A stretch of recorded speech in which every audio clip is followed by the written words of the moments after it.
The Cuyahoga County Committee of the Whole meeting for Tuesday, July 7th, 2026 will please come to order. The time is now 2:35 p.m., and I would ask the clerk to please call the roll. Good afternoon, everyone. As a reminder to all in attendance, this meeting is being recorded and live streamed on the county's YouTube page. Also, as a reminder to all meeting attendees seeking parking validation for today's meeting, please be sure to scan the QR code located on the back table near the chamber's entrance to claim your discount. If you do not already have a Metropolis account, you will need your license plate number to set up the account in advance of receiving your discount. Please be sure to complete this prior to the end of today's meeting, as the QR code will be removed at the conclusion of the meeting. Calling the roll, Ms. Simon. Ms. Simon is absent at the moment. Mr. Kelly? Here. Mr. Sweeney? Present. Mr. Castleberry? Here. Mr. Gallagher? Here. Mr. Schlepper? Here. Ms. Conwell? Ms. Conwell is absent at the moment. Mr. Jones is absent at the moment. Ms. Turner? Present. Mr. Hauser? Here. Council President Miller? Here. You have a quorum. Thank you very much. And next on the agenda is public comment. Do we have anybody signed in? Justin, and I apologize if I mispronounced your last name. Is it Streakel? Reichel. And for the record, Councilwoman Simon is now in attendance.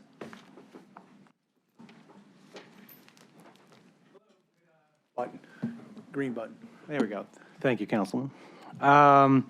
Good afternoon, County Council. My name is Justin Strekel, and I'm a resident of Cleveland who resides in the 3rd District for this esteemed body. I stand before you today profoundly disappointed in the lack of debate that you held 2 weeks ago when my elected official, Councilman Marty Sweeney, proposed a charter amendment to implement simple campaign contribution limits when it comes to county level campaigns. Look, I personally disagree with Councilman Sweeney on a number of issues, ranging from tax policy to how much of the public dollar should go to subsidize billionaire-owned sports teams and everything in between. But on this issue, he was absolutely right, and the lack of consideration that issue was given by this council is disheartening to me as a citizen and as somebody who is active in the Democratic Party, especially in a moment where we're seeing an increase in the amount of money that is spent every single year on political campaigns. I've worked on campaigns around the country for over a decade before returning to Cleveland, and I can tell you that the fastest rate of inflation in America is in our campaign process. You knowingly chose to abdicate your power, to continue to abdicate your power, to be able to have citizens' voices truly be heard in this county.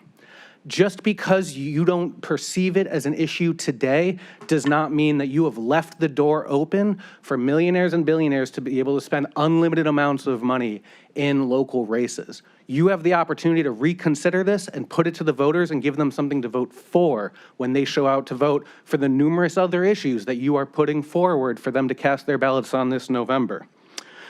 While we no longer worry about the kings of England and his landed gentry, today's aristocracy is the energy companies and the sports team owners, as well as the AI companies who send their representatives, some of which we call lobbyists, to come talk with you.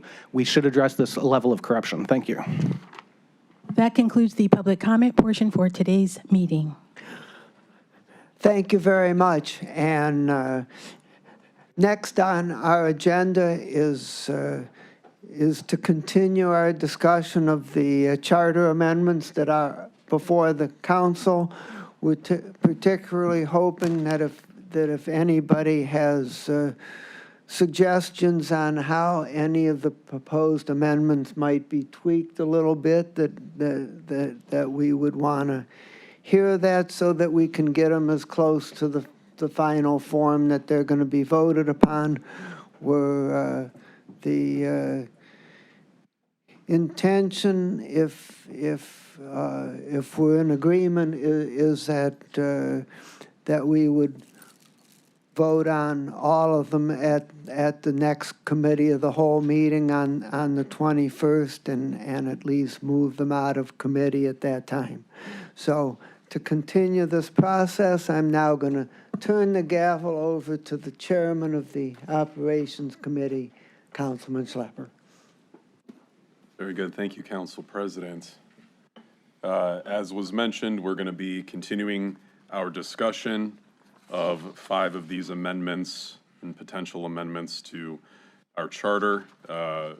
We will not be voting on issues today. This will be an ongoing discussion, but I'm encouraging my colleagues to ask the questions that they need to ask, and hopefully we can have some robust discussion today about these amendments. So we will begin with item 2026-167. Madam Clerk, if you would read the item into the record.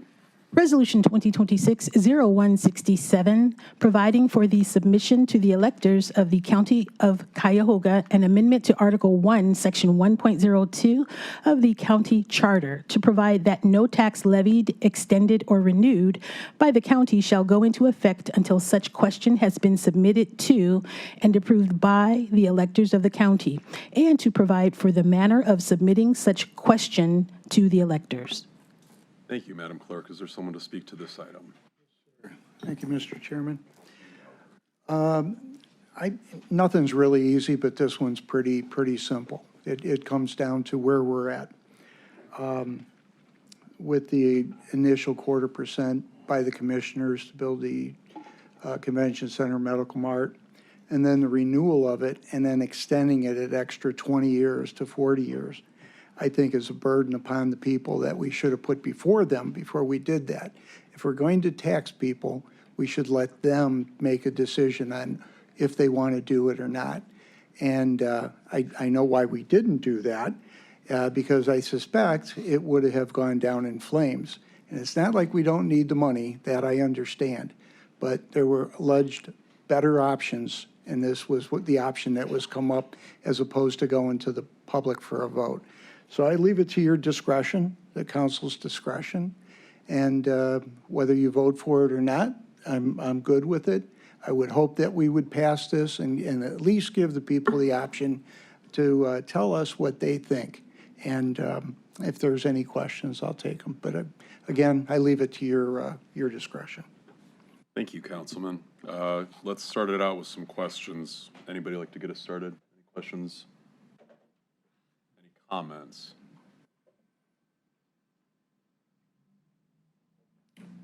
Pretty easy. Pretty straightforward. There we go. All Thank right. you. Very Appreciate good. it. Appreciate Thank you, your time. Councilman. Short and sweet on that one.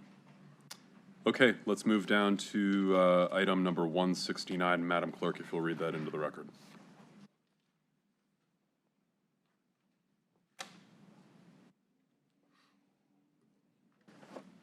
Resolution number 2026-0169, providing for the submission to the electors of the County of Cuyahoga an amendment to Article 16 of the County Charter to provide that the sheriff be elected quadrennially commencing at the 2028 countywide general election. All right, let's open this up to whomever is speaking to the item. Councilmember Sweeney, I believe. Thank you, Mr. Chairman, and to my distinguished colleagues. I just on a point of discussion, we just got something from our Inspector General that I want to, I don't have to read it. It's just, she has a recommendation that if the sheriff becomes elected without language that gives her the authority to be under her jurisdiction or in the office jurisdiction, she's recommending that we put it in. And my question to our, whoever can figure it out, does the prosecutor have the same language in there? I'd like to get that answered, and then we can all consider which, that's my question. Our colleagues may have the same question or want to submit it as an amendment, and we'll just deal with it at the time. So I just wanted to raise that, give the respect for our Inspector General, and get the question answers if the prosecutor has the same language, and then deal with the request that she made. Is there anybody from our policy team that could maybe speak to that question? I'd like to have the answer as well.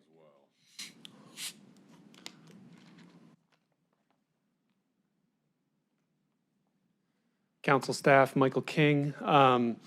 I don't know that I have a complete and full answer to your question, Councilman Sweeney. What I will say is that there is nothing in the prosecutor's portion of the county charter that speaks to being subject to jurisdiction specifically related to the Inspector General.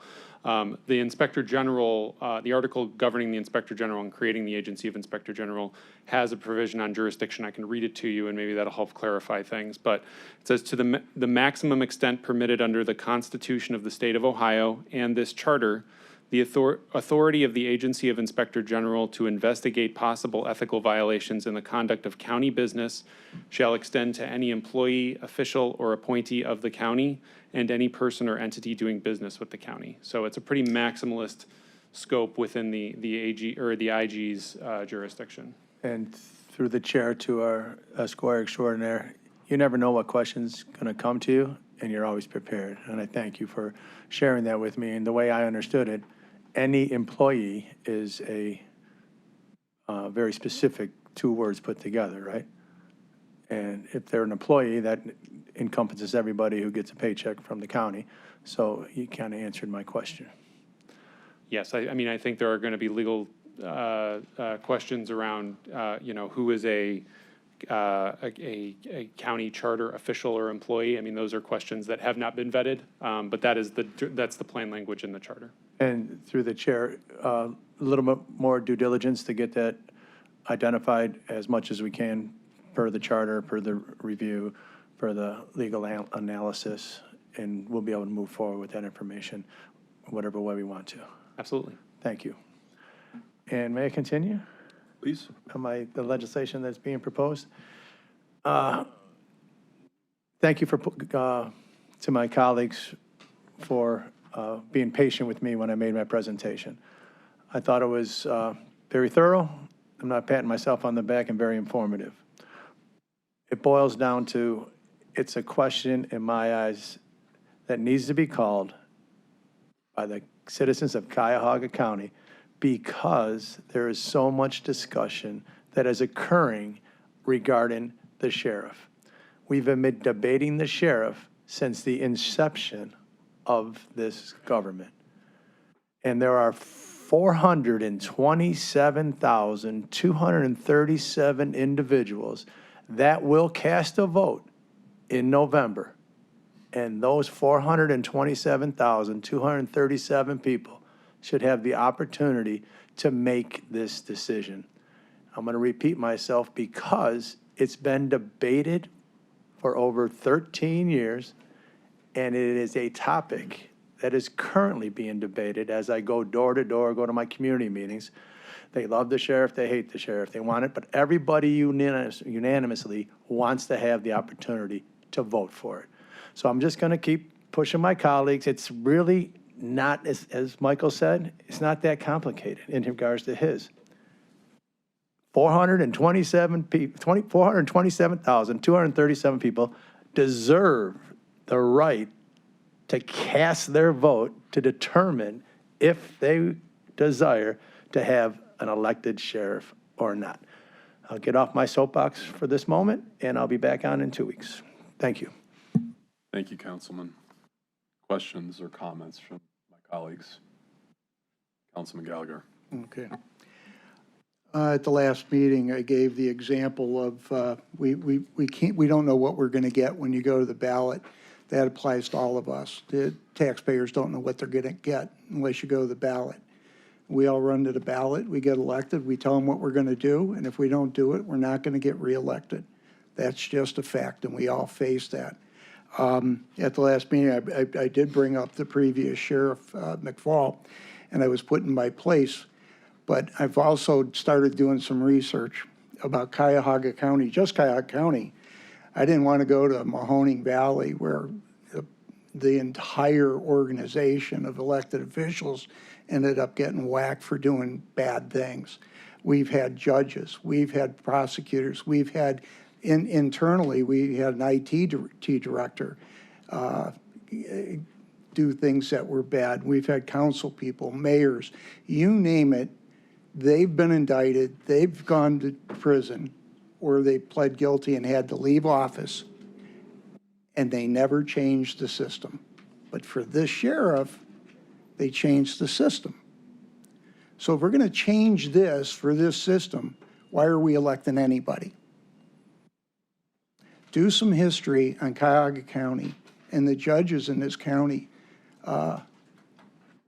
I don't want to throw names out there, but there are some prominent people that ended up going to prison. A couple died in prison that were judges, but we still elect judges. And they did worse things than McFall ever did. And what's bad is bad. I'm not going to define that. But the reality is we didn't change it for them when that happened, but we did it for the sheriff. And I still contend there's not a person in this room, not one person in this room that really knows the truth behind this, how this did not become elected or how this became unelected. We've heard rumors, we've heard stories, and all the people that served on that committee that made that decision, none of them are talking because it was political. It was political. It wasn't Democrat or Republican. It was a political maneuver by somebody that wanted to keep their job, that didn't do anything wrong during the scandal with the county. So we're going to start bundling up positions that are elected under the code in the state of Ohio. The next time a judge goes down, let's wipe them out. Let's start appointing judges. Next time a prosecutor goes down, let's wipe them out. Start appointing prosecutors. Next time a mayor goes, let's stop electing mayors. What are we doing here, gang? Taking the power from the people and saying to them, we don't trust you in who you pick, yet they picked us. So there seems to be a struggle there with reality. I would suggest we put it on the ballot, let the people decide. I did this a couple of years back, and it lost 10-1. And I asked one of my colleagues who's no longer on the council, I said, why would you vote against that? It makes complete and utter sense. And the individual told me, because it'll pass. And not that it'll pass, it'll kill. So they were concerned about it actually passing. It makes no sense to me.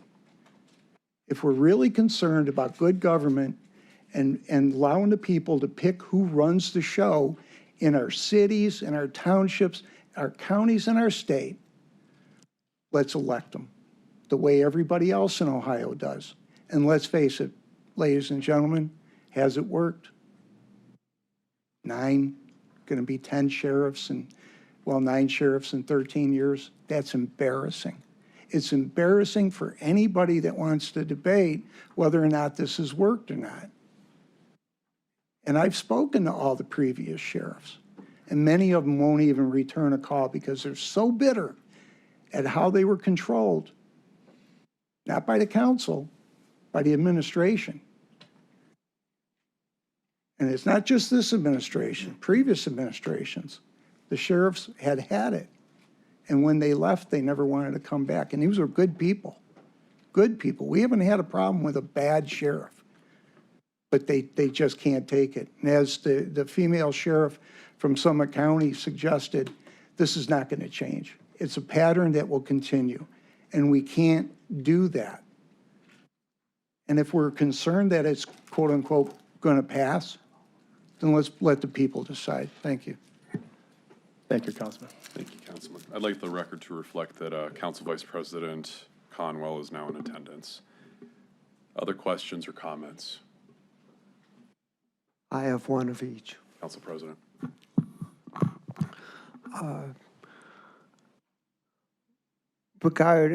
As far as a question for Mike King or any of the other policy staff, I'd like to follow up on the question that Councilman Sweeney originally raised. And my question is whether you know if it is the current practice that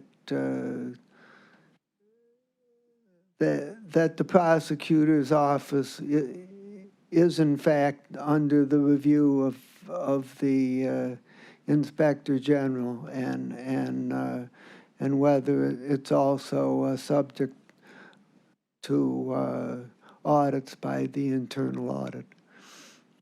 Michael King, council staff, once again. I do not know the definitive answer to that question. My understanding is that the Inspector General has not conducted investigations relating to the prosecutor's office, and I believe similarly for the Department of Internal Auditing, but I would defer to those entities to give you a more specific answer to that question. Okay, thank you.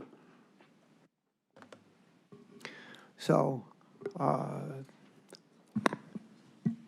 by way of a comment, I would like to discourage the notion that all we're doing is putting it on the ballot and let the people decide. The charter deliberately set up a two-step process. The first step is that each of us as members of council are to review the amendment in detail and consider how it relates to the charter and the operations of the government, and to make our own considered decision as to whether it's the right thing to do. Because we know that voter sentiment is important, but most of the voters are not going to give that level of scrutiny. They're going to read the description on the ballot and decide whether they think it sounds good, but often not much more than that. So the idea is if 8 out of 11 in our considered judgment have decided that it's right and good for Cuyahoga County, then we put it on the ballot. It's a two-step process. And I would also mention that we have the Charter Review Commission starting next year. And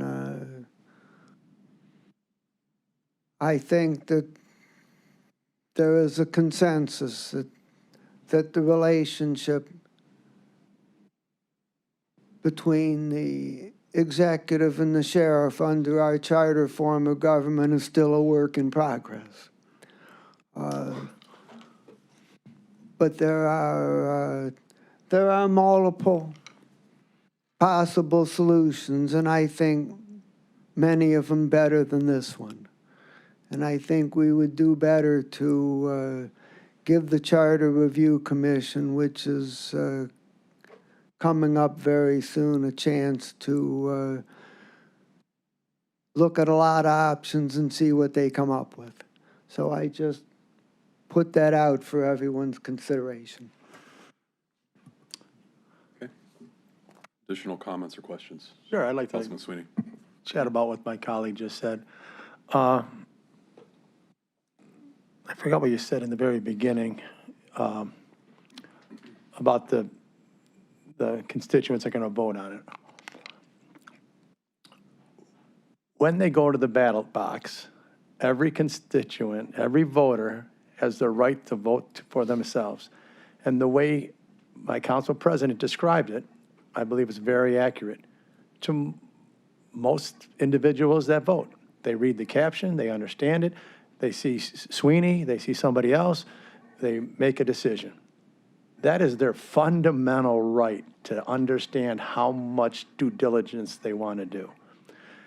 And the two-step process is absolutely accurate in regards to what our charter has. Our responsibility, after thoughtful consideration, is to put it on the ballot and have the individuals decide yes or no. And your statement regarding, through the chair, our current executive and our sheriff are going through some things and there's solutions to it. I don't really give much credence to that because it doesn't make any sense in regards to the question that's being called. And with how do I want to put it? The opportunity for us to consider having the people vote on it. And the charter review, 3 charter reviews have looked at it. The first one recommended it. The second one didn't approve it, and the third one made the latest amendment to have us have the opportunity to remove the sheriff. We've been doing it so long. So that is why I'm pushing it now.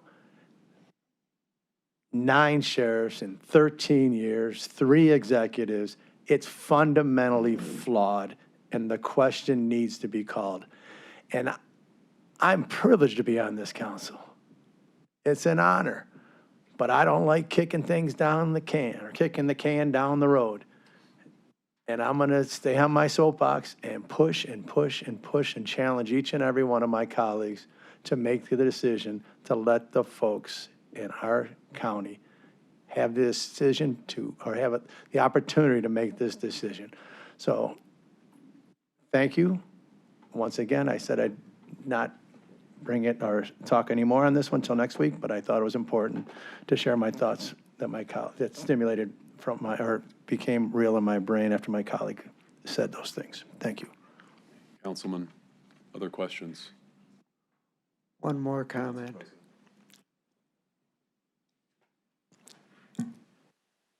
It's about the 9 sheriffs in 13 years. I acknowledge the concern, but I note that it includes a lot of very short-term interims while we were searching for candidates and the people chosen after being for the full position served an average of 3 or 4 years apiece. I mean, it's not ideal, but it's not as bad as it sounds. Councilman Gallagher, followed by Sweeney. With respect, I'd like to find any person here that thinks it works. Worked 100% the way it was intended. It hasn't. It won't. The experts have told us it won't. It hasn't. It'll continue to be a debacle, a revolving door. And it has affected how the sheriffs work. I would suggest, has anybody on council ever called any of the previous sheriffs? Yeah, how many did you talk to? 4? Yeah, oh, yeah. And they tell a story. They tell a story. They loved the job, but they were hamstrung. They were handcuffed, in a word, told what to do by non-professionals, and got so frustrated they walked out the door. Previous to Mr. Patel, the job was going to go to the interim, and he ran out the door so fast on a Friday they couldn't get a hold of him until Monday. He took another job. And he won't even answer the phone. God only knows what he went through, and he was an interim. And it isn't the individuals that have been chosen. For the most part, they've been very, very good. And what does that tell you? The bottom line is, and the question should be, is it working? 9 and 13, regardless, the reason we had interims is because you screwed up the regular sheriff, and they went out the door. The original, when we came on, got fired because of personality conflict, and there became the revolving door. The people should make the decision. They've always made the decision. In 87 out of 88 counties, they make the decision. Out of the other chartered county, they make the decision. And somehow I'm supposed to sit here and listen to people, and I know you didn't mean it, but tell me that the voters may not put enough effort into what they're reading? Come out to my district. They read it all. They read it all. And I will remind council, the only reason we're sitting here is because they checked us out. They didn't just throw us a vote. We had to tell them what we were going to do. I can assure you that if this isn't put on the ballot within the next 2 years, you'll be on sheriff number 10.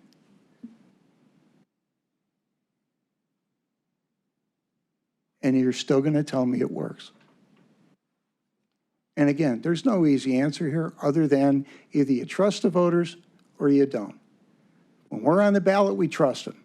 When something else isn't on the ballot, we're not going to trust them. It makes absolutely, positively no sense to not elect the sheriff, especially after what we've been through.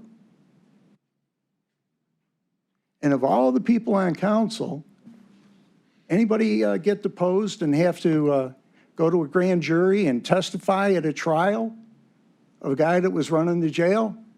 I did.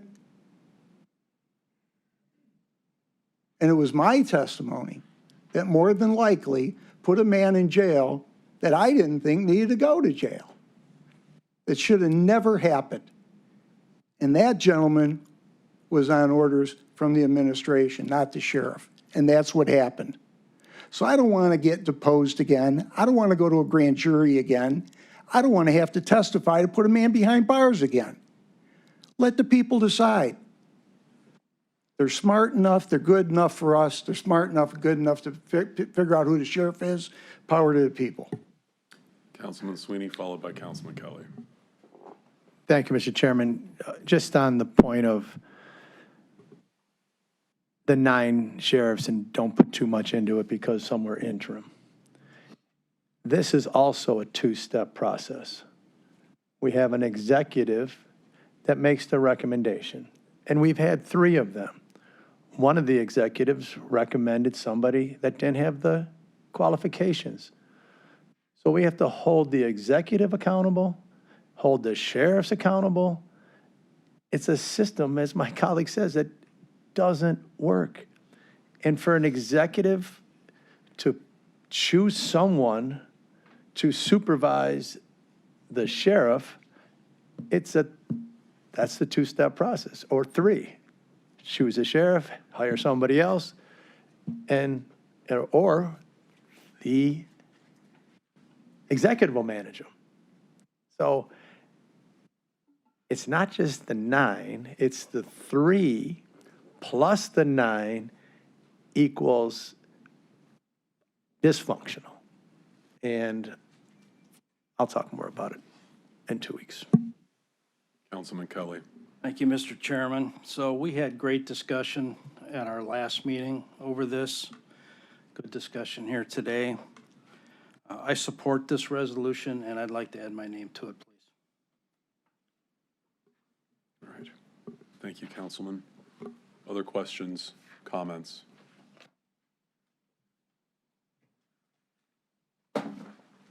Okay. Very good. Madam Clerk, if you will read item 170 into the record. And also let the record reflect that Councilman Jones is in attendance. Resolution number 2026-0170, providing for the submission to the electors of the County of Cuyahoga an amendment to Article 2, Section 2.03, and Article 6, Section 6.04 of the county charter to require that county council confirm the county executive's removal of members of boards, agencies, commissions, and authorities. Councilwoman Simon to speak. Thank to the you, issue. Mr. Chair. Just as a quick summary, this resolution addresses council's role in removing an appointed non-director board member. And we've seen in the last year that the executive sought to remove a board member that we confirmed. And I think council, all of us, at least most of the council colleagues I spoke with, assumed that council would have a role or a say in that removal. But when we look further at the charter, there's just a gap there, and it was not totally clear that council had, in fact, it was clear that council had no role. And I think it's really important that this council body, if we, again, confirm an appointment, should absolutely have a say in whether that appointee should be removed. It's as simple as that. Thank you, Councilwoman. Questions or comments? Councilman Sweeney. Thank you, Mr. Chairman. To my colleague and sponsor of this important piece of legislation, as always, tighten up the charter, finding something that needs the loophole that needs to be closed. You're known for many things, and that's one of them. If you allow me, I'd be an honor and privilege to be a co-sponsor. What am I known for? Closing loopholes? Is it finding them to close? No, through the Just chair. curious. That'd be to- great if you I- co-sponsor, yeah. Yeah, but I mean, I've watched it for the 6 years I've been here, and the legislature does their best to create the laws, but after a while, you find out that people have figured out a way to get around it. And that's what the beauty of eyes that are looking for that. And I think your eyes are trained for that. So that's the reason I said it. Thank you, Mr. Chairman. I was just kidding. No, absolutely. I think everybody had an assumption that if we confirm, we also have a say in removal, which is common sense. And I think we should be a part of that and fix that, I believe, a small flaw in the charter. Council Vice President.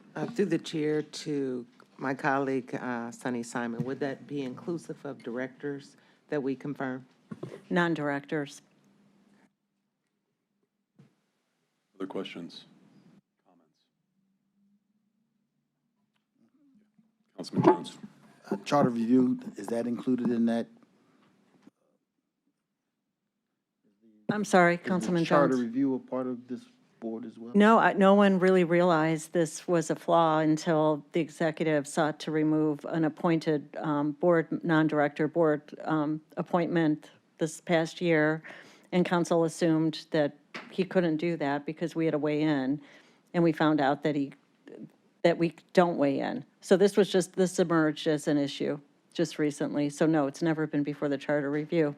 And I think council, as an equal body, which we are, I think it's really important that we maintain that oversight and be able to maintain our independent role in this government and not be pushed to the side on someone we appoint who's good enough to appoint, and we should have a say in whether they should be removed. Let me be more specific.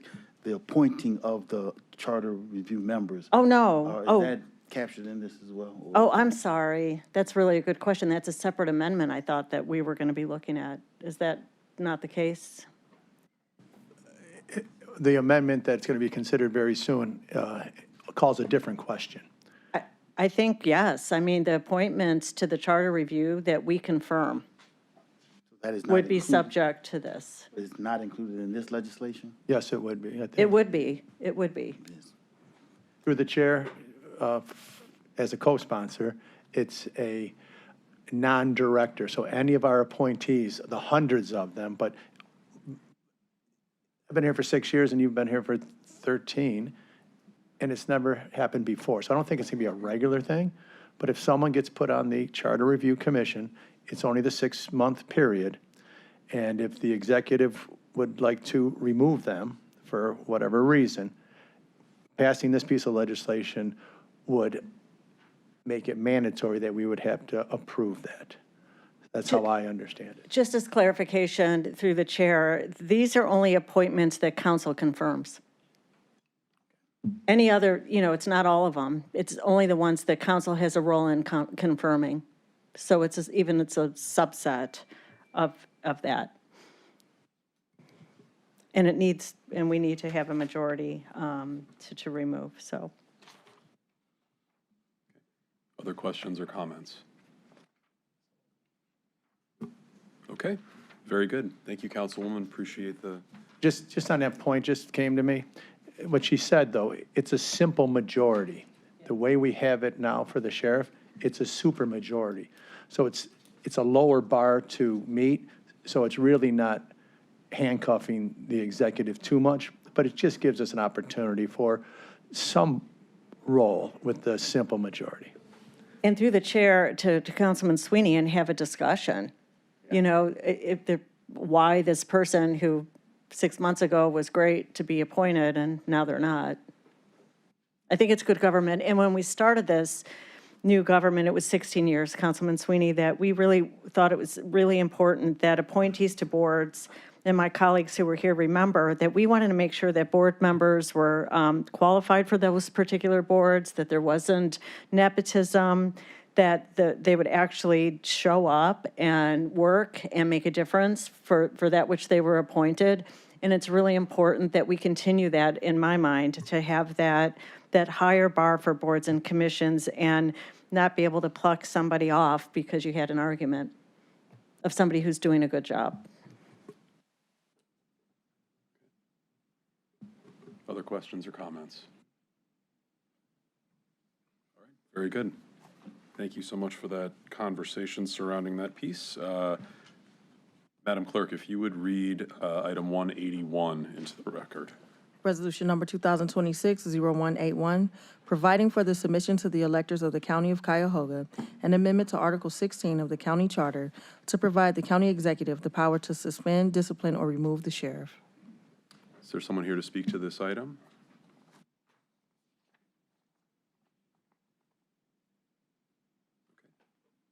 Let's open it up for discussion. Questions or comments from my colleagues?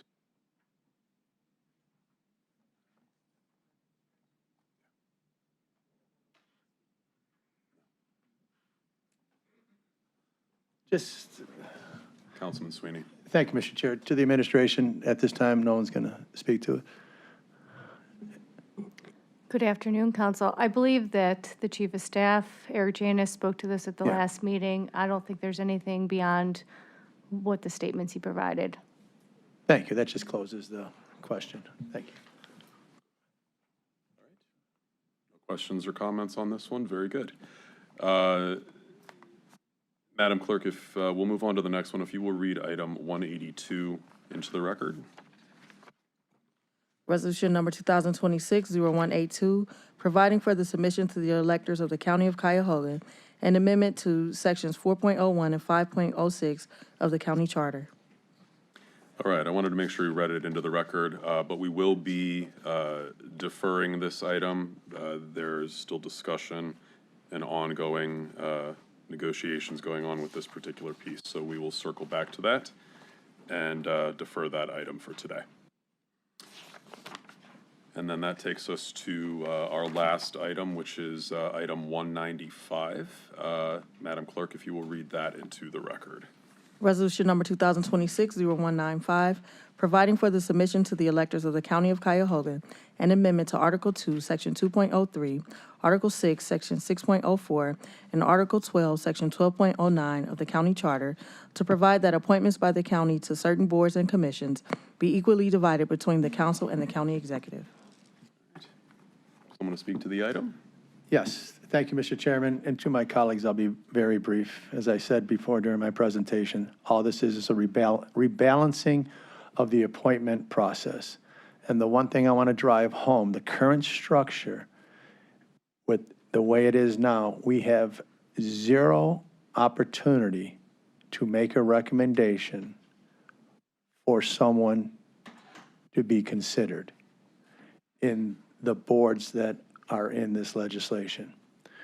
The only authority we currently have is to approve or deny. And all I'm trying to do and convince 8 of my colleagues, or hopefully all 11, that this body can make absolutely great decisions on individuals that we believe would serve the citizens of Cuyahoga County in a great capacity. So the even split, very fair. The one that is the odd number is, because we have the odd appointments, 2, 2, 1. The one, same way. It says recommended by the executive, approved by us, but the nuance of the charter, when it was created by these wonderful individuals that took time to place this important document, or put this important document together, they chose to make it significantly weighted in the executive's favor, stating that after 60 days of no action, it becomes approved. Now, the legislation that I had the privilege to offer this council, it says after 60 days, it's disapproved. So I wanted to be fully transparent, like I always am, in regards to the last line of the legislation. Equal distribution or rebalancing of the appointment process with the change after 60 days, disapproved. It's currently approved. So that's everything I know about this, and I ask my colleagues to support it, and once again, give the people of Cuyahoga County, that 427,237 people, the opportunity to vote. And the reason I use that number, that's how many people voted 4 years ago in the November election.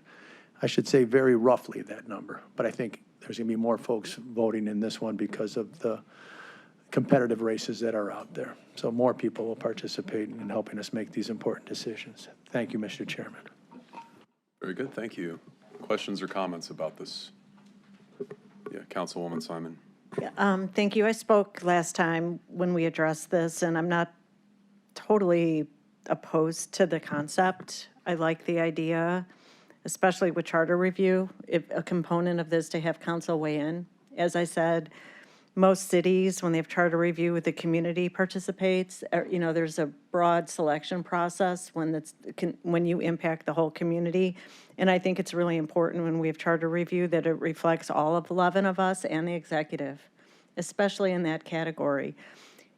The reason I like this, at least some appointment ability of council, is to speed it up sometimes when there's a lag in the appointments. We had a lot of vacancies at Metro and other boards, the Debarment Board for a while, and it was a lot for the executive to catch up when he got here, but sometimes we would be able to fill that lag so the boards can really function well. It broadens the pool of who is selected. Council knows people in the community that the executive, he or she, might not know, and it might create an unwieldy situation for council to appoint, but we would have to figure that out. So I'm not totally opposed to this. I think there's places where maybe we could make a difference, at least with an amendment to this in part. And I'm going to consider, if we don't take action, whether it's a good idea to have that, make that change. Thank you, Councilwoman. Other questions? Through the chair to my colleague, thank you. And we have 2 weeks to work through it. And I'm always open to improving legislation for the betterment of the residents of Cuyahoga County. Thank you. Other questions or comments? Okay. Very good.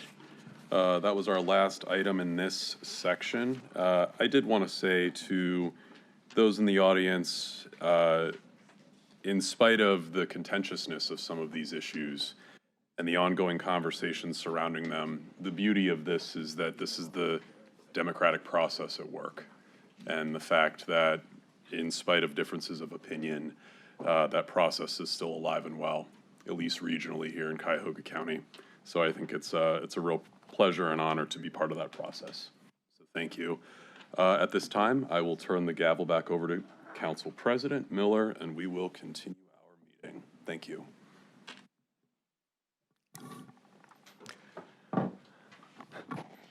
Thank you very much for conducting the discussion on the charter amendments. We look forward to continuing this process 2 weeks from today on the 21st. And the next item on the agenda is an item for discussion, the Health and Human Services levy renewal and increase, which will be added to tonight's agenda at the council meeting for first reading introduction, and then will be referred to the committee of the whole.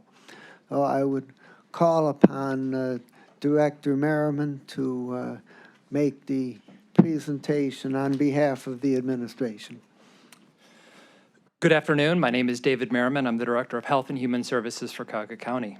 I first want to thank you, Council, and for County Executive Chris Ronayne for the opportunity to make this presentation to you today. I want to thank Council staff. They've been very patient and supportive with organizing our materials. Before I jump into the presentation, I do want to pause and just ask the directors that are here with me to please stand. If you're a DHHS director, please stand. So I'm making this presentation on our behalf. This is a presentation that we've developed together in terms of the stabilization plan, and we work together on our programs. And so thank you very much for all of your work as well. The first part of my, the first part of my presentation will be to share with Council a reserve stabilization plan. I believe you have it in front of you. There should be actually a larger version that I would ask the clerk if they could please pass it out. I know the initial version that went around was very small. It's difficult to read. It is a large document. So we found a way to print it on a much larger format. So we'll review the levy stabilization plan first, and then I'm going to be presenting on the HHS levy renewal with an increase. I believe they're also going to put the document up on the screen. Thank you. If you could scroll to the top. I don't know if this has a scroll on it. Okay. So what I'd like to just begin by acknowledging is that anytime a department spends into its reserve, there's a requirement that we develop a reserve stabilization, or we have a reserve stabilization planning process. I and our team have been working for months to create the stabilization plan that's in front of you. This is a plan we intended to present regardless, and we're made aware of the opportunity to also introduce an HHS levy renewal. So this plan is the counterfactual to the levy, and we developed it together to recognize a series of options that I believe are available to the county. And in front of you, the document lays out a column that is in blue, which has, in essence, no reductions. This is a do-nothing column and budget. The second is to cut programs. This is the gray column, and to begin to spend into the reserve. And the last is to present a budget that enables us to restore the reserve to the policy level. I'm just going to begin from the top and move through the bottom. What you'll see is the starting balance. This is the balance as presented by OBM at $21,964,409. There are additional costs that we will have to address this year, the first of which being increases to the board and care contract. DCFS recently released its RFP. Actually, they released the RFP last year. They had to re-release it twice to capture all of our vendors. And on average, those RFPs came back with a 15% increase in request. And we negotiated with our vendors, not at that level, but at a much lower level. Not all of our providers got increases. But we were forced to bring in proposals that were significantly higher than historically presented. I just want to share with you, and hopefully we'll be able to get into much more detail in committee. This is a national problem. We have analysis from the Administration of Children and Families that presents this as a national phenomenon, that as caseloads decline, services increase. It's being recognized in the state of Ohio and in other large metros. all child-serving agencies are having the experience of the increasing costs of boarding care, including foster care and residential. And I think we're capturing an increase this year and an even larger increase next year. The second item on the list of additional costs is the Division of Senior and Adult Services. They had a grant that was ended. That grant was included in their budget. Services were continued. For a period, we were able to move money around to keep the services at that level, but unfortunately, that grant has now ended. And so although the revenue is in our budget, we will have to make adjustments to account for the lack of the grant revenue. And then the third item listed under the 2026 blue column is the first quarter's reduction due to House Resolution 1 and the decrease in federal revenue for the SNAP program. This year, we're expecting to see a decrease of $2 million. Next year, we expect to see a decrease of $9 million in SNAP revenue. I do also want to acknowledge the state of Ohio did provide us some offset revenue. We got $226,000. Every county got $226,000, even though we're projected to lose $9 million. That did make 59 counties whole. Their reductions will be met by the $226,000. It's about 3% of our reduction. So in total for 26, we are looking at an additional $14 million in expenses, which will bring our projected levy balance down to $7.7 million. In terms of options for reductions at this time, the only agency who is yielding budget savings as a result of the hiring freeze is Cuyahoga Job and Family Services. We expect to save the county about $1.7 million in the hiring, due to the hiring freezes in Job and Family Services. And so what I'll say is that $1.7 million is a significant increase. The rest of our departments are in essence still responding to either vacancy credits in their budgets or they're just not seeing people leave. I think we've seen more and more staff stay with us. The next section on the budget is these levy partnerships where we talk about transfers, offsets, and realignments. In the past, we've looked to some of our public systems as partners where we've approached with the Hope Campus over the past couple of years, the Adams Board and the Board of Developmental Disabilities to help support the operation of those facilities because they helped create them. And so we believe we could go back out to our partners and request that they provide us additional revenue to offset some of the services that they share with us. If we got some modest investments from those partners, what I would say is our projected levy balance would drop still to $16 million. And if our goal is to restore the reserve to $30 million, we are $13 million off that goal. And without the transfers, we're $20 million off that goal. So this do-nothing budget will actually ensure that we're going to spend through the reserve very quickly. The next column is if we begin to make modest cuts, again, the additional costs remain unchanged. I think the balance of the reduction options are presented for you for review. I won't dwell on them, but I'll just acknowledge that we are seeing some continued increases as we prepare to transition some staff. We don't have furloughs listed here. We do introduce the concept of furloughs for 2027 into our budget. We begin to look to transfer more of our costs onto other grants, such as TANF. Those are not dollars that are just sitting underused. We would reduce some of our existing TANF contracts and shift them into other service areas. The next area, and from there down, are recommendations largely presented by the directors. I asked for their input. They gave me cuts they felt they could see in their budget. I would say none of them want to make these cuts. Every one of them had to make cuts last year. Every one of them already working through the cuts for this year. So this is pretty difficult. But we also understand that we have an obligation to present a budget. So this includes reducing some of our CTAG programming, closing some of our teen pregnancy prevention programming, and transferring some of the youth development programming that currently is provided through a contract with OSU Extension into internal services.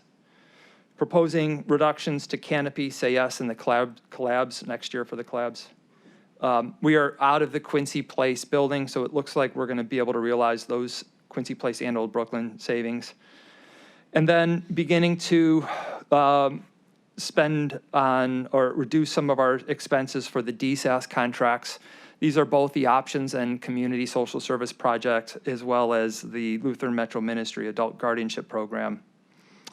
For Invest in Children, we've presented everything from, there are contracts that are smaller in value that have some underspending, to the newborn home visiting program, and that we are providing in partnership with Adams Board and the state of Ohio, maybe shifting some of those costs onto the Adams and state of Ohio revenue.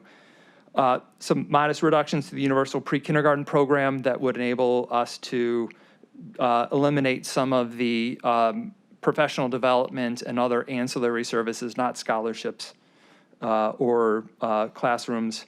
And then also moving forward, the literacy cooperative.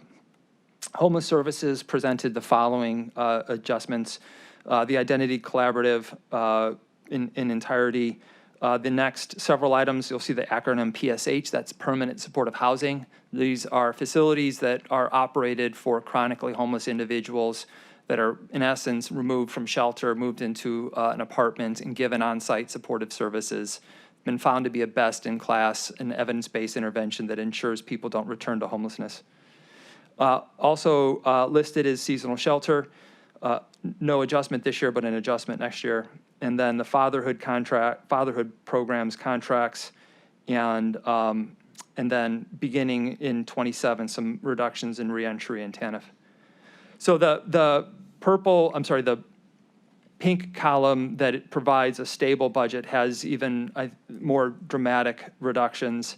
What I just point to, the ones that are the most significant are the DSAS and Invest in Children reductions. Those two yield the $4 million that enables us to spend less of the reserve. I just want to say for 2026, we are in the first week of July. It will be very difficult for us to achieve a lot of savings in our budget this year, but it's something we're committed to doing if that's what is needed. Most of our reductions would be targets for 27 and 28. And so I'm going to move on to that year and those cuts. Again, the blue column for 27 shows, in essence, a do-nothing scenario. And I just want to pause on and reflect at the bottom of it. You will see that if we do nothing and we don't get the transfers, we'd be looking at being around a $35 million deficit in human service spending. If we can get some of those transfers, we look at closer to 29 million. So that's obviously something that we're going to avoid, and we want to address through either making cuts and adjustments or the levy that we're presenting to you. I want to get into the additional cuts that are listed for 27 in the gray column. This is where we start to reflect on the need to do furloughs, and I think that's something we've avoided doing. But I just would say that if this is a necessity for us to save the 15 million to enable to preserve the reserve, we're going to have to look at furloughs. We're talking about increasing our TANF transfers, reducing some of our emergency food contracts, and then I think the main areas I would focus on are the largest increases, again, with the senior services and shifting at the bottom away from seasonal shelter, ending seasonal shelter, and then transferring more of our expenses to TANF. And in this case, what we'd like to introduce is requiring families that apply for UPK to first apply for TANF and to pursue TANF early childhood education as opposed to beginning with UPK. And then the last column, and then I'll pause for questions before we begin talking about the levy.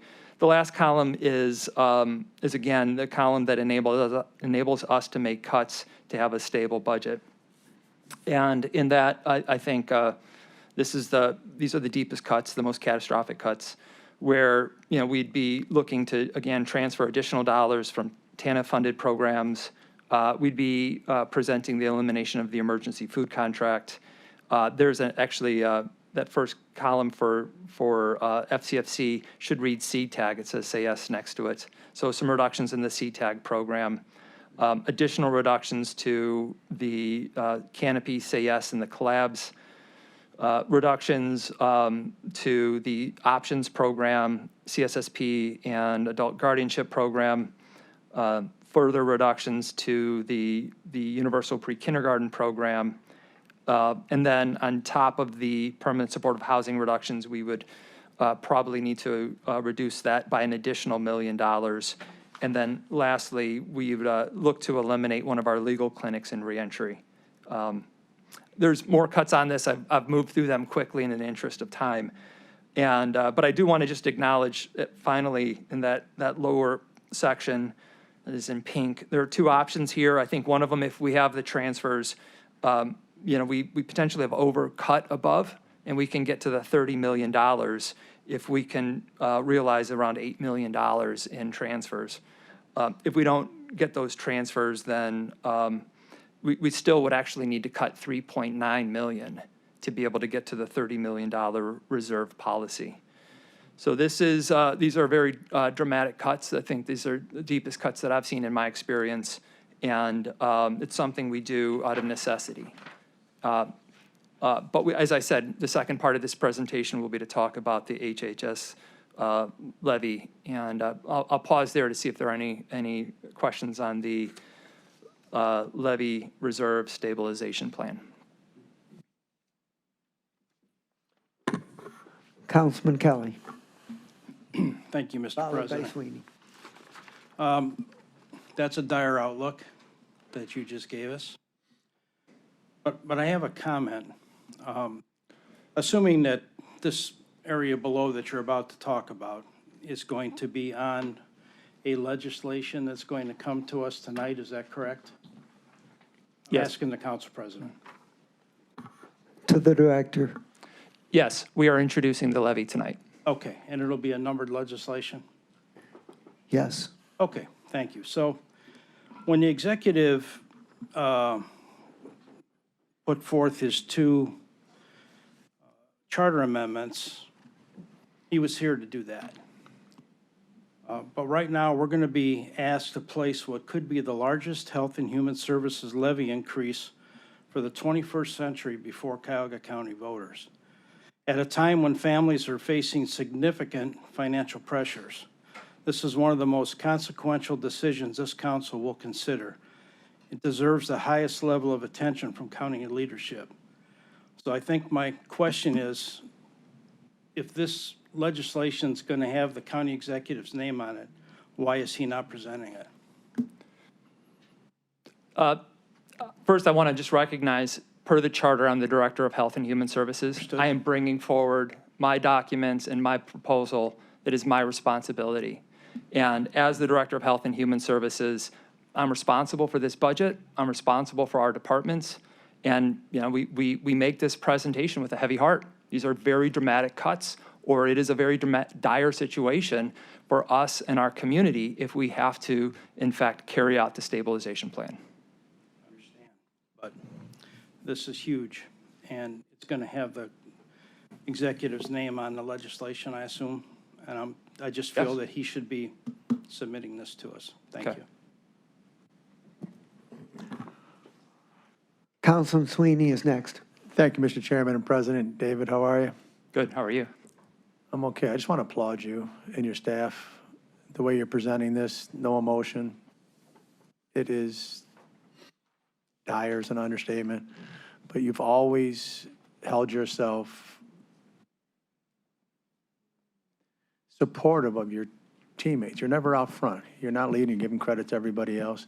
But it's an honor and privilege to be adding my name to this, whatever I can do to help. And it's, I don't know, applauding you is what I really wanted to do now. And you're not alone. We're going to help, but I really wanted to recognize your staff, not your coworkers, because of the tremendous work they do, the work product that comes out, but most importantly, how they handle our constituents with compassion and care and understanding, which is vital to get through these very difficult times. So that's it. I wanted to share that and continue. On behalf of the team, thank you. We understand that this is an enormous responsibility that we have in terms of our programs, our services, our clients, our staff. There's no excitement about presenting the cuts that are in front of you. This is a necessity, and it's a counterfactual that we were prepared to do. And this new information about the levy is provided a second option that I think is a better option. But thank you very much for your feedback. Thank you for saying that to them, because they're here today to hear it directly. Thank you. And through the chair, one follow-up? Yes. Thank you. And this is a small example of your entire team. And let me stress very specifically, we're dealing with this at no fault of your own. This is decisions made by other levels of government that were not really compassionate, caring. It was just a cut because they can say, we want to do it this way. And at the State House, I'm somewhat familiar how they did the 88 counties instead of the proportion on the population, which I don't support that math. And it had a significant direct result of what we're going through today. And that's where my familiarity through the chair on the state and the federal government is just what I read and I get briefed on. So thank you. Thank you. Council President, may I chime in? Katie Gallagher. Yes. Katie Gallagher from the Executive Office. Councilman Kelly, I just wanted to answer your question. Yes, the county executive is not here at committee. He will be here for formal introduction, and I completely understand your position. He just had a scheduling conflict, so he will be here. He will be here to make comments at the formal council meeting. Thank you. Councilman Schlepper. I just wanted to echo Councilman Sweeney's sentiments. Director Merriman, we are incredibly fortunate to have you at the helm. I agree. I've been incredibly impressed with your leadership and compassion, so thank you.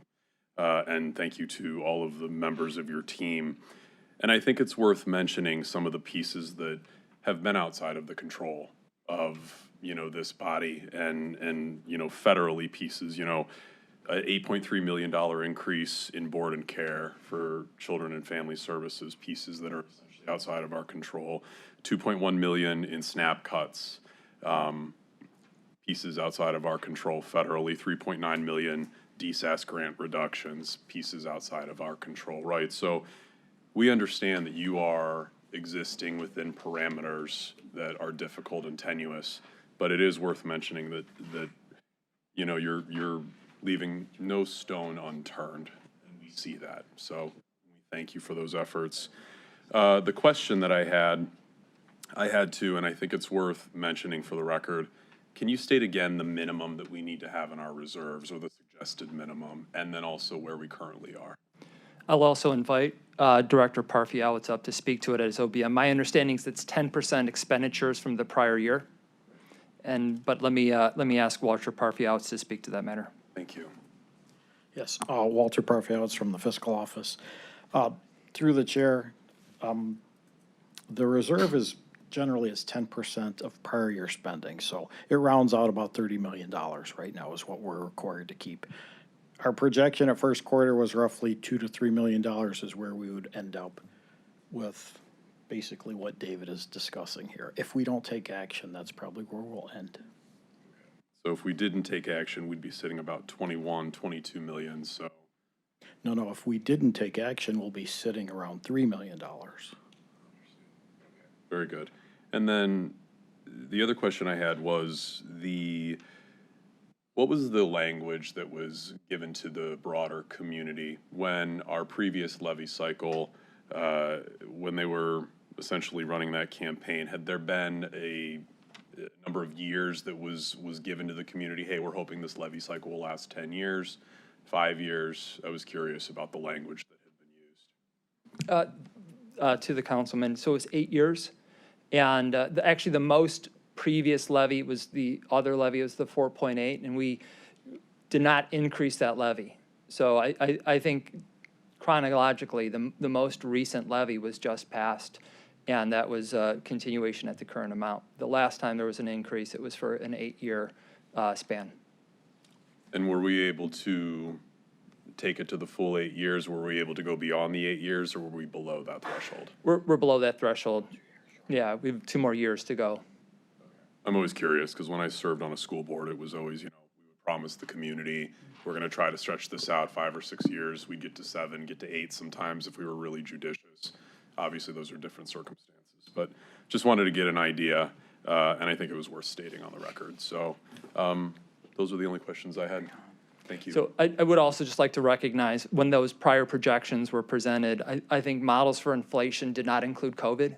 I think much of what happened during COVID, especially in terms of the placement crisis, facilities closed. Facilities decided if they want to maintain operations, they had to change the wages that they offered staff. You saw this tremendous growth of the cost of a lot of our services that began in COVID. It's continued to this day. I think our own national inflation is also impacting us pretty significantly. And everything from utilities that we also have to pay to other consumables and costs. Again, pieces outside of our control. Thank you. We have Simon, followed by Conwell. Thank you.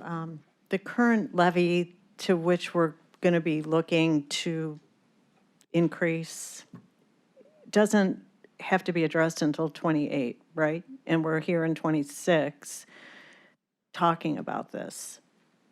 It's highly unusual, isn't it, Director? The current levy that we're talking about would not be able to yield any new dollars, well, that's what we believed, until we present this renewal until 2029. So when would we typically come back to renew this levy? Before this new information that we've got last week, the plan was to look at presenting the levy in 28 for 29 revenue. Right. Okay. So this budget that we passed allows us to continue to have a reserve if we do nothing in 26, correct? I heard 3 million, I'm also hearing 4, so we'll have some reserve in 26. Potentially, there could be a reduction in the reserve to maybe 0 in 27 if nothing changes. But I want council and you to understand that this 10% is what council put in place. We put this in place when we started the new government. We didn't have this mandate for a reserve. And this is not set in stone. Council debated this at length for a long time, and whether we wanted a reserve. Some of us did not want this reserve. I think it's good practice, but at the end of the day, it's not a mandate that council has to accept going forward. So I want to put that out there. I also will want to ask you questions about what the projected, increase in this levy will yield and what actually is needed, because I think that's a huge gap.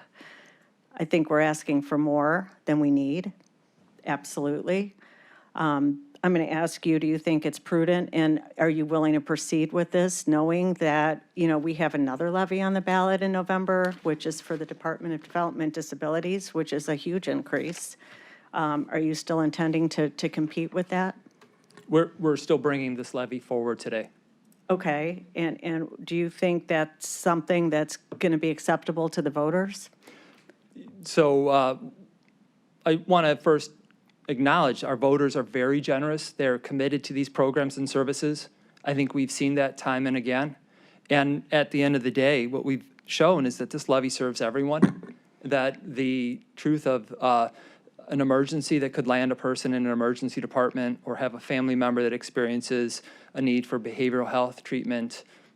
So the number of seniors that now rely on meals, we know that this is a levy that reaches into every corner of our county. So Yes, we understand Director, that. but we can wait to address that with voters in 27 or 28. We don't need to bring this now when there's going to be a huge increase in the potentially an ask from the voters now for something this council put to the ballot for the Department of Development Disabilities.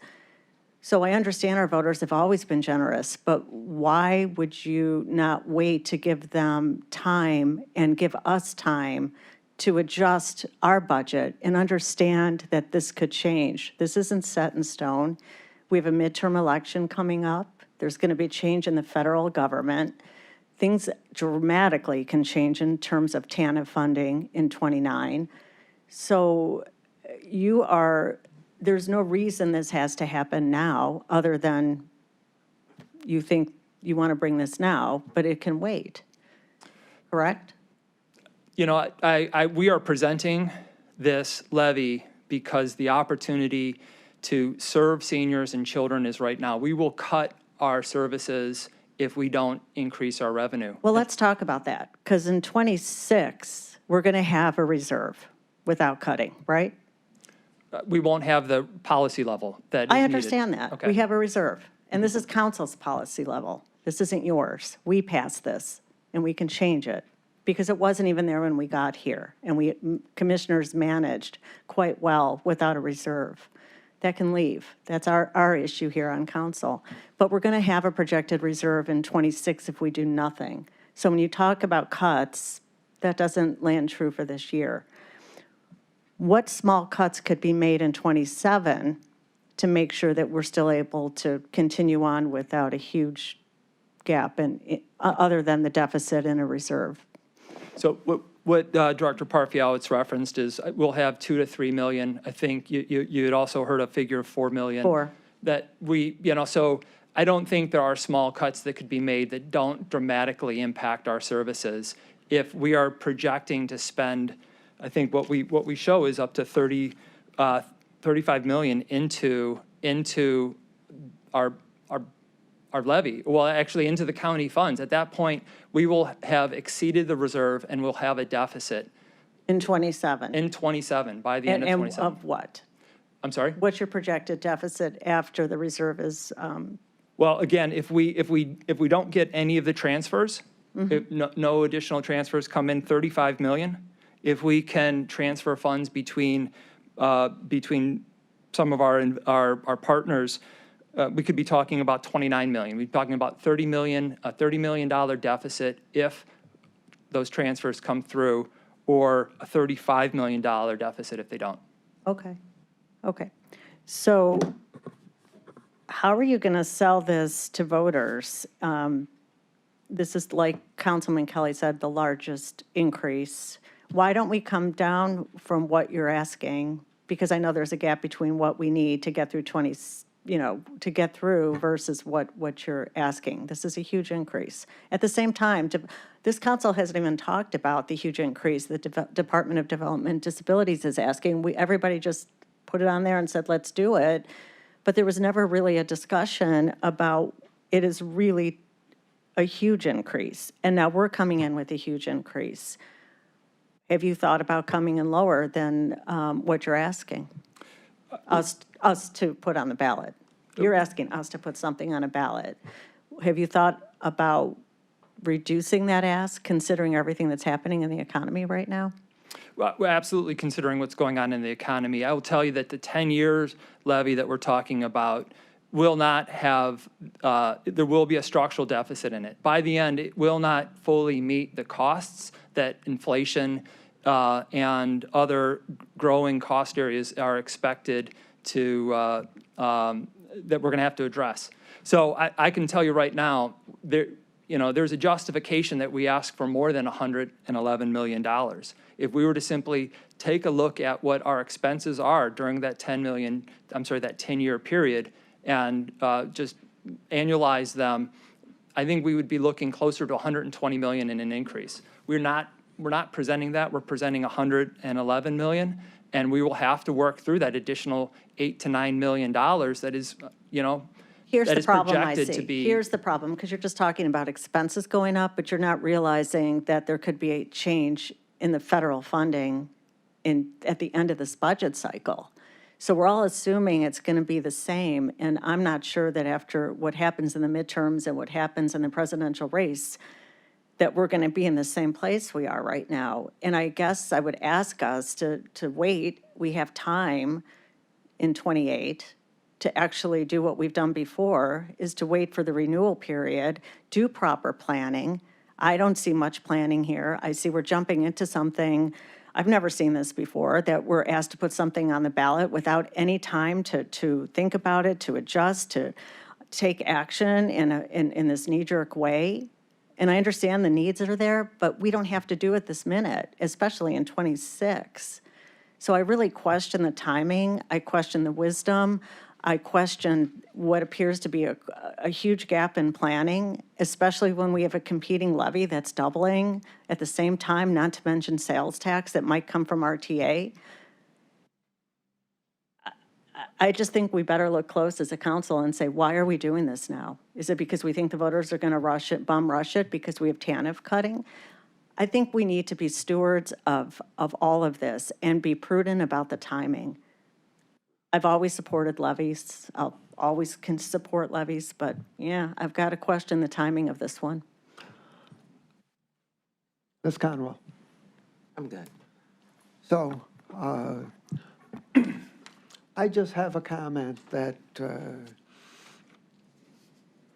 that getting rid of the levy reserve won't solve the problem. The levy reserve is only a planning tool, and when we passed the last increase in 2020, we deliberately built some reserves, and we exercised some restraint. And even doing that, it was not enough, because we operate with an environment where the levy amount is static and the costs keep going up. So I think it's natural to expect that as you get to the end of the levy cycle, you're probably going to be under your reserve target, and I don't have a problem with that. I don't think that if we were to try to get through to 28, that we would have to maintain a reserve of 30 million. But it can't be zero. We cannot get through 2028, even at zero, with no reserve, without making some very, very significant reductions. I mean, we're talking about being down to 3 or 4 million at the end of this year. And next year we have additional deficits of 9 million for the SNAP and 8 or 9 million, or maybe even a little more on board and care, plus a number of other items. It's possible to do it, but we have to recognize that it would take some very drastic reductions in the services that we're currently providing, in addition to significant reductions that we already made starting last fall. So we have a significant choice to make. But to the point, if I could present the information on the levy. So what Please do. we are asking for the support with the levy for the following reasons. As I've said, the fund balance begins at $21,964,409, and it should be $30.4 million actually. The 26 adopted budget began with a $3.4 million deficit. And these new expenses, as I've described, are necessary. Child welfare is a mandated program. Ohio is, there's one other state in the country that is worse at investing in child welfare than Ohio. We are in a state that does not put money into child welfare. So if counties want to support children who are being abused and neglected, counties have to step up and do it. That has not changed. There were periods it got better. It has slipped back to what it has been. And we are the third most reliant on local funds for child welfare in the entire country. This is the environment that we work within. And we choose to do this work in a state that, has not chosen to invest in our services. The SNAP cuts, the 2.1 million this year, the 9.1 million, that none of us thought that that could happen 2 years ago. I can tell you, Kevin Gowan presented this in his budget presentation, that this was possible. I just want you to recognize HR 1 celebrated its 1-year anniversary on Saturday. This has moved at such an incredible pace. I have never seen federal policy change this quickly and this dramatically. Many of you were around when we launched Affordable Care Act in Cuyahoga County.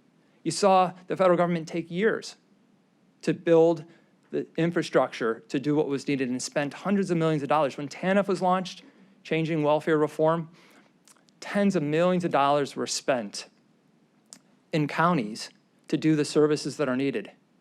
With HR 1, it's going to cost us $9 million a year.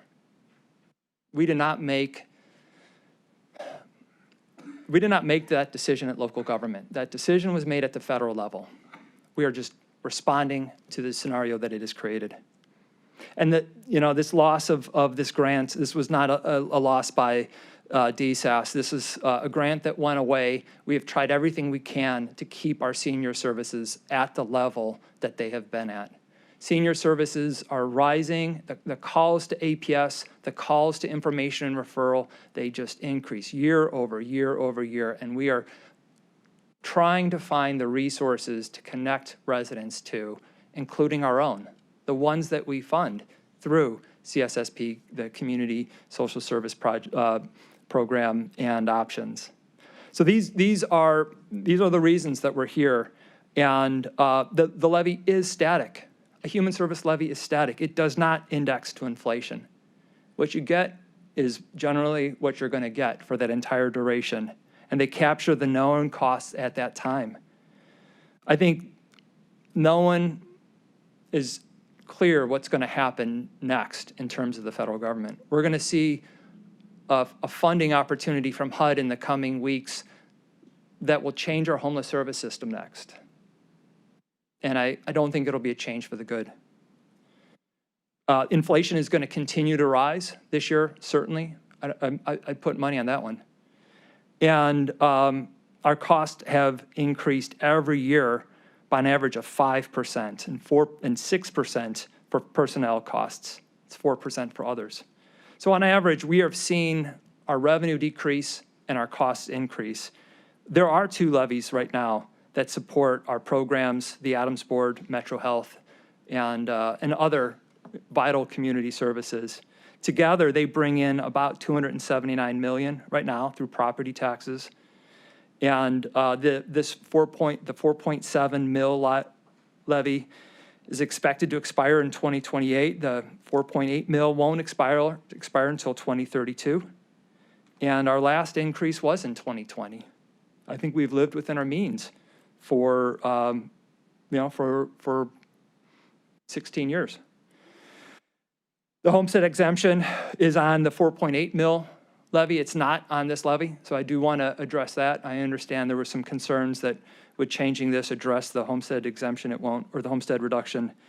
And total, bringing those current levies together, the 9.5 mils on a $100,000 home costs approximately $332.50 annually, or $27 a month. That's how much the current levies present. What we're proposing tonight, what we're introducing tonight, is to renew the 4.7 mils levy with a 2.5 mils increase. That new levy will now be at 7.2 mils, and the additional 2.5 mils plus the remaining levy will yield $111 million annually, and that levy will be for the next 10 years. Our uses for those funds will be to spend $10 million to address the loss of SNAP funding. We're going to increase funding to senior services. We're going to start with $6 million. Our intent is to increase that annually. $25 million will be needed for children in custody and other children's services. We wanted to restore the Adams Board's $4 million cut. We want to support the juvenile court, their probation and other expenses with $5 million. And then 28 million is needed year over year just to address the growing personnel costs through salary and benefits. And 41 million is also needed for other expenses. These include utilities, controlled services, office operations such as bank fees and postage, supplies, equipment, employee services, and professional services, as well as our client services. The services that we provide directly through our nonprofit organizations and other operations. I also want to acknowledge this is a vote. This will be addressed later in the year with council's support, but we're not going to take up budget item recommendations this year. We're not going to begin to act on any new revenue until next year. So our vision is to get through this year largely using the reserve. And then if the voters support the levy, we'll address any of the budget cuts that we made this year, next year. In summary, I just want to say this, the 2.5 mils that we're proposing will, on a $100,000 home, will have an annual cost of $87.50, or a monthly cost of $7.29. So the additional 2.5 mils on a $100,000 home will have an annual cost of $87.50 and a monthly cost of $7.29. I have a question. Through the chair. Please continue. I have a question about, we keep using $100,000 as an example of what it will cost voters, residents. The average medium home price is what, Mr. Merriman, do you know? I don't know. Not the- 100,000, it's 200. It's 250 in the county. So we can do the math. This increase is going to be 87 times 2, probably, on this alone. So let's talk about what actually how this will impact voters. I'm tired of, we've been talking about $100,000 impacts for 16 years. Let's be realistic. So we're probably talking about 170 on this levy. And then if you're doing this, if we're council sending this Department of Disability increase, we're also looking at another 87 to 90. So that's an increase of people's $1,200, $1,500 a year. So this is not insignificant. And I'm not minimizing the need at the county, but again, the timing of this is horrible. We can wait 1 year, see where things land at the federal government, but let's talk about the real impact on voters. It's not $87 and $7. It's double, and it's also going to be double on top of that because we have a sister levy going at the same time. So I'm going to ask staff to get us the numbers based on that, not now. I'm going to let you finish, but I had to stop you. And when we're talking about property, the delinquency of property tax is up. You're aware of that, Director Merriman? That people aren't keeping up with their property taxes now? Yeah, I'm aware from earlier in the year. I don't know where we stand right now. Okay, well, I think we're pretty consistent that people are not able to pay that increase based upon our property values going up. And they're rebelling with a group that wants to abolish property tax. And now we're coming in and doubling down at a time that we don't have to do this, in my opinion. So I'm going to break in with a correction. It's not Okay. $1,200 or $1,500 a year. Even if you take the $87.50 and you more than double it and you make it $200. It's more than double, and then it's another $200 for the other levy. Right. It's actually a little less, but we'll call it 200. Round numbers, maybe $400 a year, and you're talking a home somewhere around $225,000 to $250,000. So it's not $1,500. Just a correction. I don't know. Okay. Well, let's talk real. It's not 100,000 and $7 a day. Okay, those are my comments. I appreciate you letting me come in at this time. Okay. Councilman Kelly. Thank you, Mr. President. So That's, before, I just want to make everybody, super important, and if we're going to run a little late, we probably are, but I do want to make everyone aware that it's expected. The executive session item is pretty major and complex and probably going to take at least a half hour. Okay, Councilman Kelly. So if you would just, if we could just explain that 2.5 mils, that money everybody was just talking about, is that just the 2.5? Is that not including the 4.7? That's the additional millage that, as we renew, and then we add the 2.5, it will cost $7.29 a day or $87 a month on a $100,000 home. The two combined? No, just the increase. What would the two combined be? Do you have any idea? I know I wrote it down. 420. 420 annual cost? Yes. Thank you. That's significant. Okay, thank you.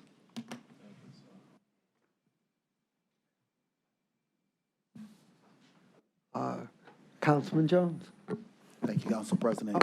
And we're here obviously because of the damaging, the devastating impacts that have come from the federal government. And so to have to make these decisions right now, it's a difficult moment. Get that. But obviously, we're not going to solve it right here across this podium. At this moment in this setting, we certainly have to have a lot more conversation. But to frame it, I need to at least say what Councilwoman Simon has said is correct. When we look at it, we at least need to make sure we frame this the right way. These Health and Human Service reserves, $30 million that you said, and you've also said, you know, we're one of the states that don't invest as heavily as others. That $30 million sits locked and goes untouched because this body, 15 years ago, we put that reserve on the Health and Human Service and adjusted the one on the general reserve, but that money sits there locked.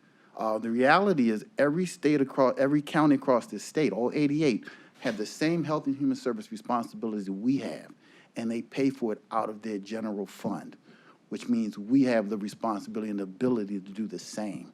We have just been fortunate enough to have created a Health and Human Service levy so that every penny in that levy fundamentally has the right to be used. And if we needed more, we could go into the general fund. We have a fundamental backstop in the general reserve fund. So did we vote? Yes, it was a difficult conversation about, and a lot of us pushed back about this Health and Human Service levy, although I think it was ultimate support. But the reality is we don't have to have a mindset that, oh, this HHS levy dollars, the fund is getting short. No, it exists to be used. And right now, if we have not been using it, then we're just as guilty of not using those locked dollars as any other county that is doing worse than we are.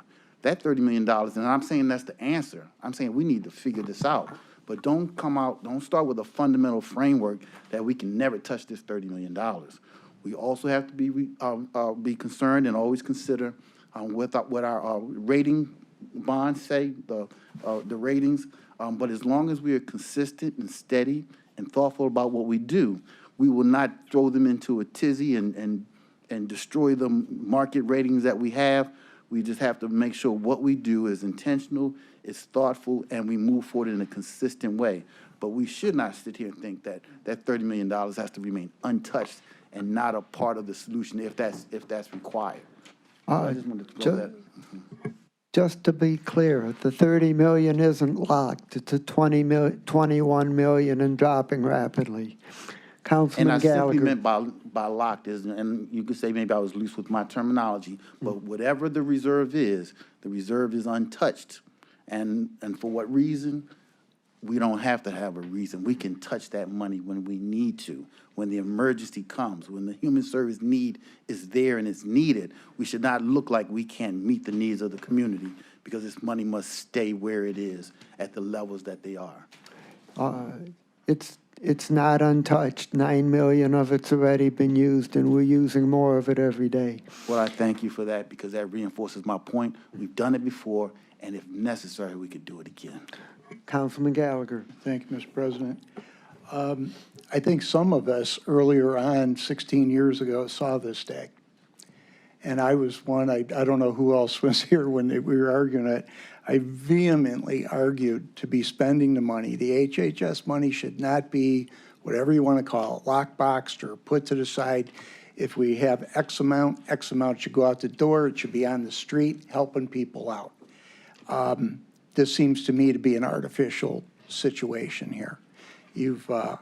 We're jumping the gun here. There is going to be changes in the federal government, and we're asking for almost 4 times, really, what we're saving right now. So we could spend the reserve and put that on the street, and then you don't have this problem, but you want to go forward with some more. So here's what I would suggest we do. And this is a good day for me. Why is it a good day for me? And you mentioned seniors.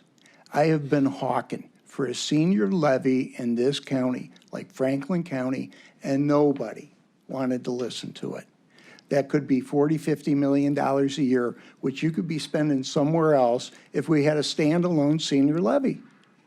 Plus the $30 million that's locked and or unavailable and put to the side. It's an artificial reason. We acquiesced to one council person back in the day, and I won't mention his name. I love him to death, but I argued vehemently against this because I knew this day would be here. And actually, the day isn't here. It's 2 years down the line. So why we're jumping the gun on this huge ask is beyond me. If you're going to do something, get a $50 million senior levy like Franklin and call it a day. It'd be an easier sell than this.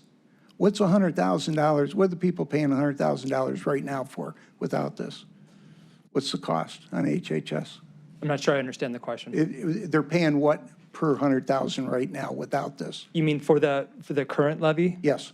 Right now, the current levy is, the 4.7 mills levy is currently producing, well, actually, the 2 levies together are producing $332,332 a year. Sorry. 332. For the 2, for the 4.7 and the 4.8. And you want more than double that. 2 years early. And you use the seniors as an example. I think I've just given you a solution. It would open up $80 million going forward. Why don't we do that? Instead of going 2 years early, doubling the ask in a time, and I'm telling you, maybe you're not out there, but I can guarantee you this is not going to be well received in my district. And I could suggest some other districts too. People are strapped. I'm losing people to Lorain County almost daily. What are we doing here? This isn't a crisis now. We don't know what's going to happen with the federal government in a year. It could all reverse, and in your pocket, if this were successful, you'd have $110,000 extra $1 million a year. Do the people get that back if things go back to zero? Or are we just going to pocket that and spend it on whatever and wait for the next emergency? I mean, it's crystal ball time. So the only thing I'd add is that I believe our Department of Senior and Adult Services provides outstanding services. I didn't say that. No, I don't even suggest that. No, I wasn't suggesting you suggested it. I'm suggesting we follow Franklin County. But what I want to say is the largest senior serving organization in the Department of Health and Human Services is Cuyahoga Job and Family Services. More seniors are on SNAP in Cuyahoga County than most counties have in their entire SNAP population, and many of them has population. It's because we're the oldest county in Ohio. Well, we have the greatest number of seniors, and we have ignored them. This government that I'm part of has ignored our seniors for 16 years. We've had 16 years to address this, and nobody wanted to do it. Nobody. And here we are. I think the argument that I would make for this levy structure, where we have a levy that can reach across programs and services, there have been periods where JFS was receiving extra dollars, especially during Affordable Care Act. And when tough times came, they could reduce their budget and we could provide that funding to seniors or to children. We did that. We're now in a period where JFS has an unprecedented reduction in funding, and we're looking to move. For now. You know, as you said, it's a crystal ball time. I'm not going to predict what's going to happen in the future. You just did. What I can say is what's going to happen is we're going to make cuts that are going to have a dramatic impact on the quality of life and not just for families, but for all communities. In 2 years. This year. For us, we're going to end this year with, we'll be conservative, we'll say $4 million left in the reserve. That means Okay. next year we are spending into, we're going to be operating in a deficit next year. Okay, let's live within our budget. Let's do a senior levy. Let's drop the restriction on the 30 million or the carryover, and you get $80 million. And I won't see you for 16 years, make a promise. Or 10 years. It's 20 million. We don't have 30 million. We have And 21 you're asking million for right now. $110 million when you really need 30. That's what I'm saying. This is not going to be well received. This is a heavy, heavy lift. And I don't know how to explain this to the people that are losing their homes because of their property taxes. And this hits them right in the wallet. All of us, everybody that owns a home. And even if you rent, you're going to get whacked because that's passed down. I just think you're too early. I think you've jumped the gun, and I don't think other options have been looked at enough.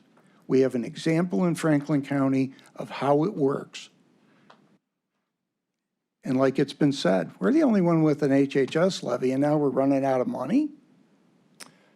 I'll just point out, there are other counties that have levies that span all programs. Not like this. I'm pretty sure Montgomery has the same structure as us. There are counties that have 5 or 6 different levies that fund the services we Are fund. they going for $110 million more dollars? I don't know the amount 2 they're going years for. early. When I referenced what's going on around the state, it was looking at a county that is looking at what levy they need to present next. So I think all counties are looking at this. Well, all due respect, I think there's an easier avenue to go down. I think if you had a senior levy, it would be more of a home run. It would be dedicated dollars that you could use somewhere else. And we remove the restriction on the carryover and problem solved. But it seems like you just want more, and I don't get it. I'm sorry. So, Director, have you completed your presentation, or do you have some yet to go? I've completed my presentation. What, you completed? I've completed my Okay. presentation. Are there any other questions by the council at this time? I just Ms. want to ask through the chair to Administrator Merriman, what is the budget for DSAS currently? If we had a senior levy, it wouldn't. I'm going to call up Natasha Petricola on that one. I'm sorry, that's not a number I had in my mind. You know, I look at a lot of the budgets, but I'm going to just bring Natasha up.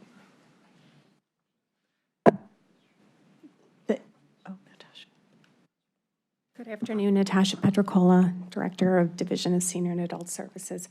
Our budget is about $2.8 million. Total budget. Total budget, yeah, that's our total budget at DSAS, $2.8 million. 98% of it's levy funded and leveraged. Your total operating budget is not 2.8. Yes, it is. What's that, my total operating budget, David? How much is options? Options is about $5.1 million. CSSP is about another $3.1 million.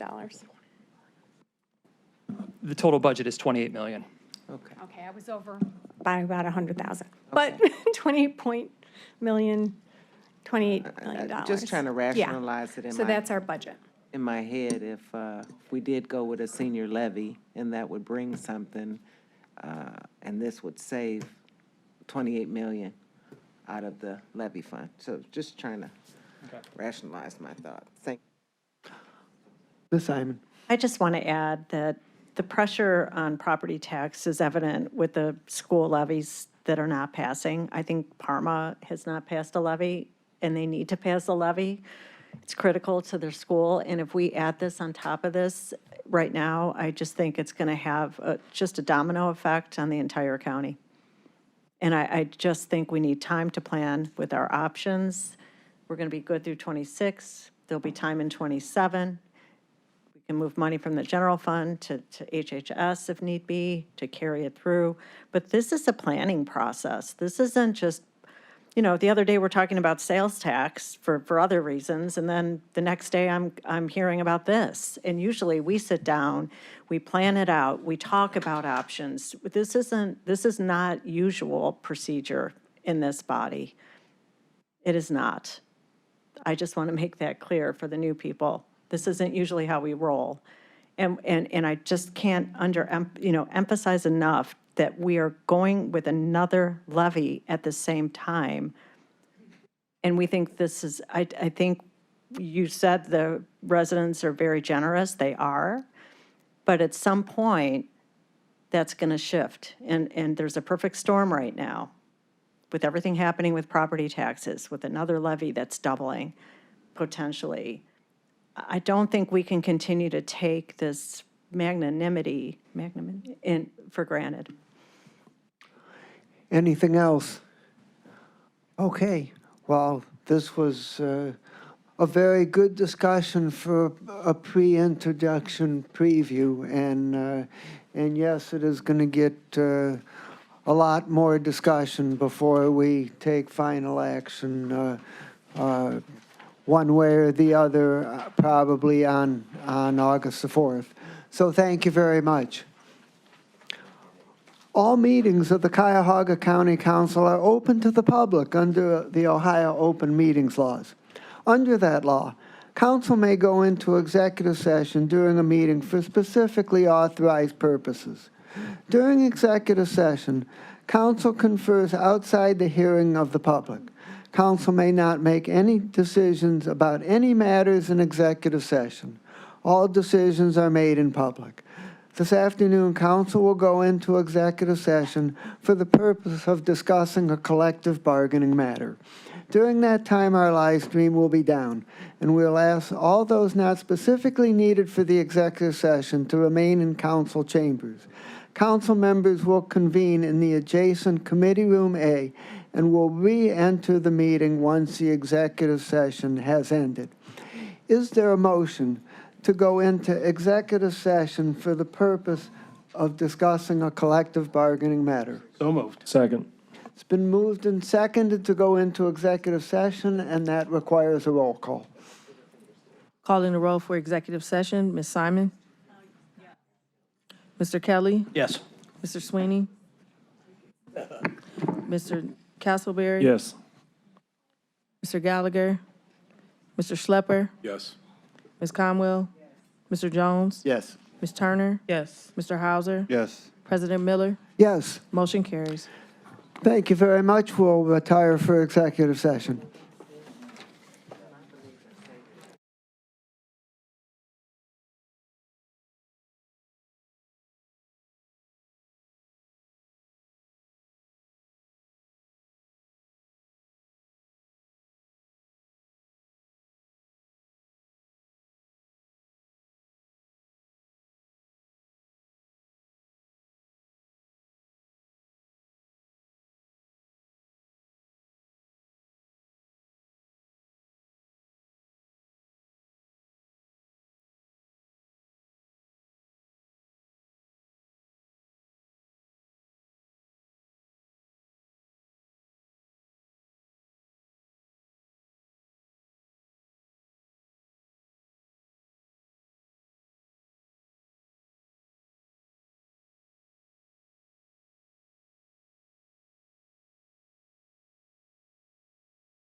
The executive session has concluded. We're back in regular open session in the Committee of the Whole. Is there any miscellaneous business? Hearing none, the Committee of the Whole is adjourned, and the regular council meeting will begin at exactly 5:15 this afternoon. Thank you very much.